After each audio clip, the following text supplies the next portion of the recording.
Hey everybody, I'm the rum. And I'm the wine. And today we have another list for you. This list is about 10 things not to do in Dublin. As a tourist, but also, I guess, in general, if you're visiting for however long you're visiting. Yeah, this is just kind of a fun list. Don't take it too seriously. It's just living here. We've realized, hey, here are some things that if, just like I come from a tourist destination, I'd like certain people not to do certain things in my country. And I think Irish people want you to do the same. Not all our points on the list are about being respectful towards Irish people. It's also just for you to get the most enjoyment out of your trip.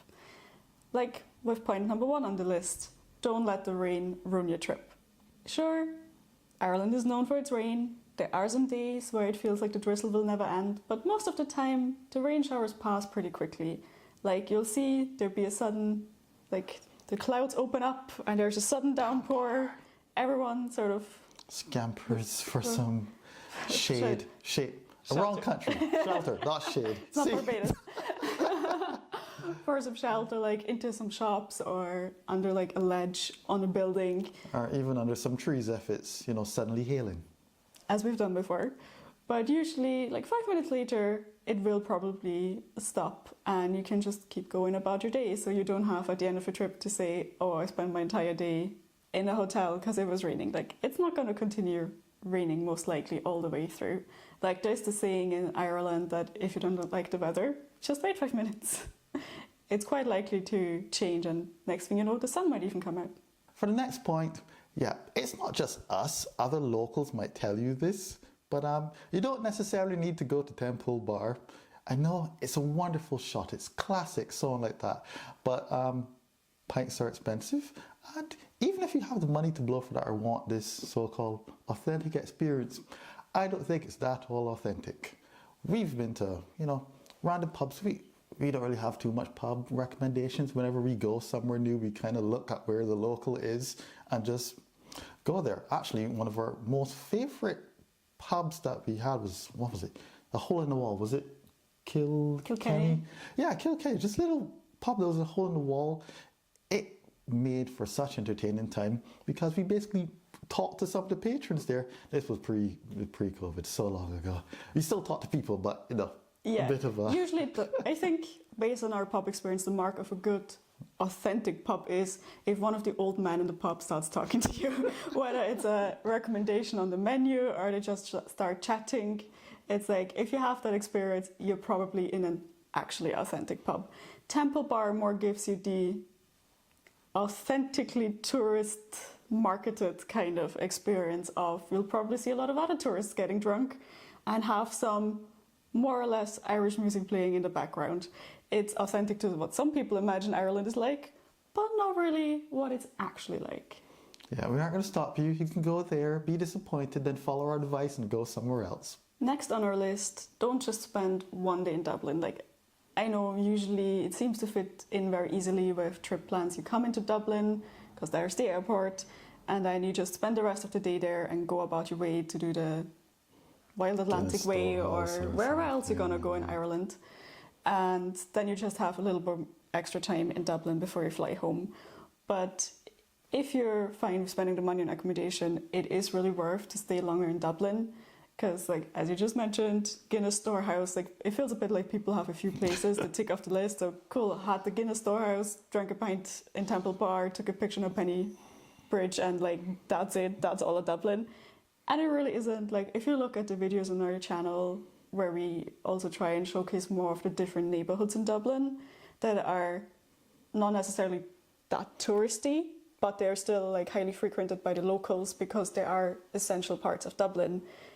You got to spend more time there to really take in the vibe, walk around, stroll, have your cup of coffee, and really enjoy the vibe of Dublin that's beyond the tourist experience. She just said coffee instead of tea. What?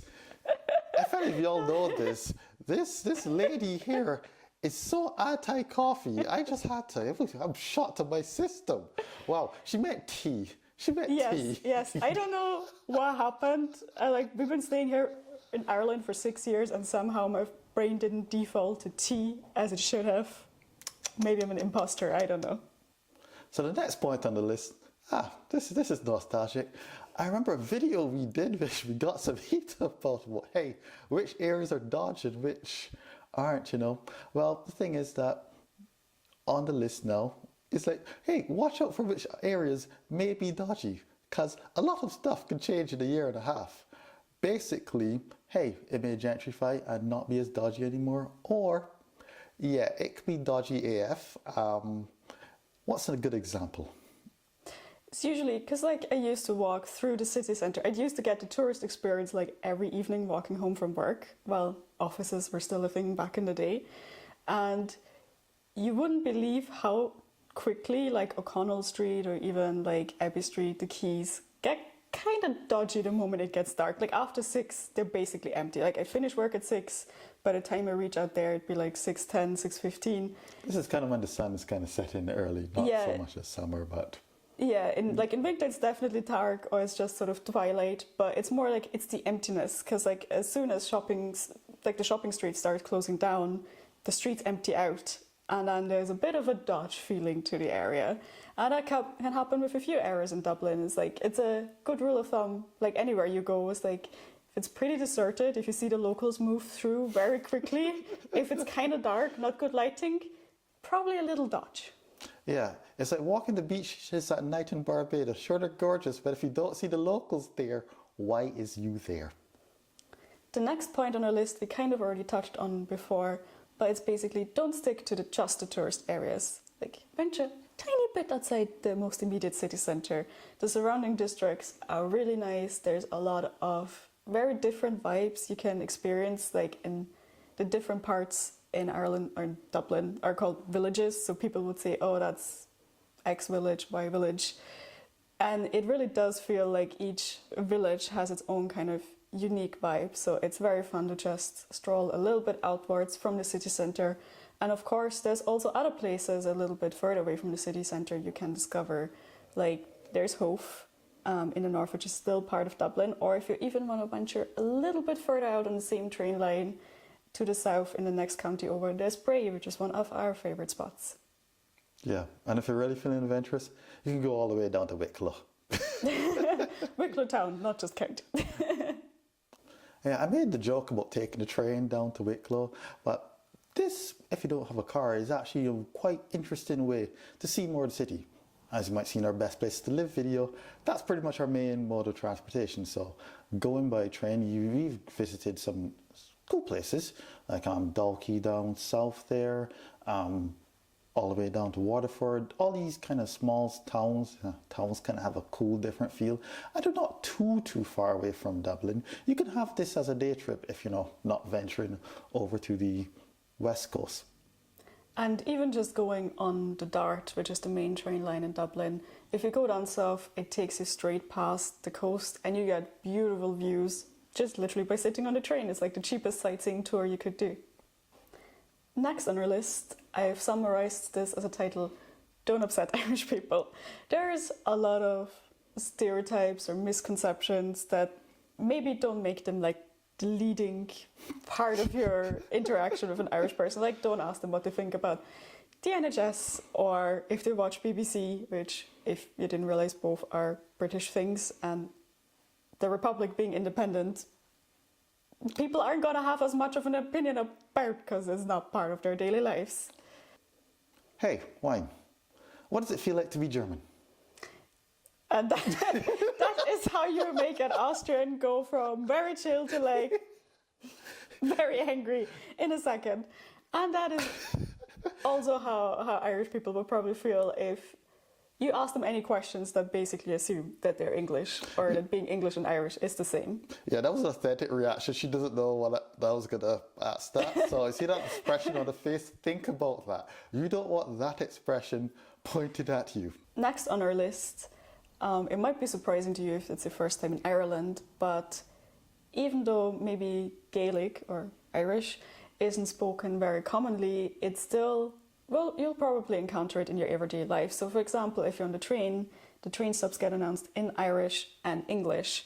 And, it's like, it might be surprising at first, or you might be sometimes confused by the pronunciations, but like, be respectful of it. Don't make fun of being like, oh no, I don't understand. It's like, why can't I say it in English? It's like, just respect that it is still a part of the culture here and people are trying very hard to preserve the Irish language.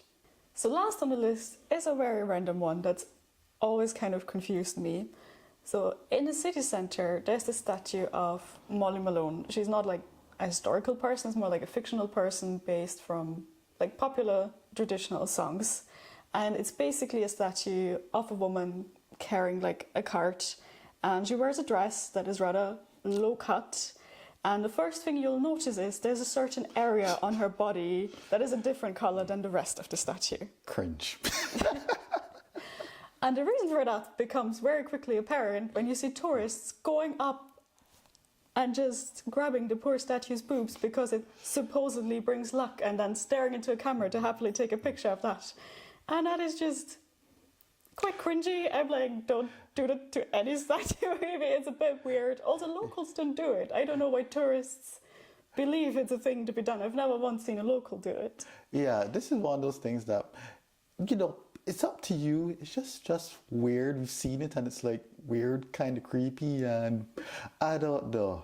It's, yeah, do what you wish. But if you don't want to look like a creep on camera and have me judging you, yeah, then Leave poor Molly Malone alone. Just stand next to her for a cute selfie. That's all you need. well, that's all we have for you today. Hope you enjoyed this little list and had some fun with it as well. This also means, hey, if you can, come on down to Ireland, you know. Winter is slowly fading, it's still cold, but summer's coming, you know. Yeah, so if you want to hop on down, it's down, up, left, right, wherever part of the world you're from. Yeah, sure. Come for a holiday, have a pint. Or Just went two. in Temple Bar.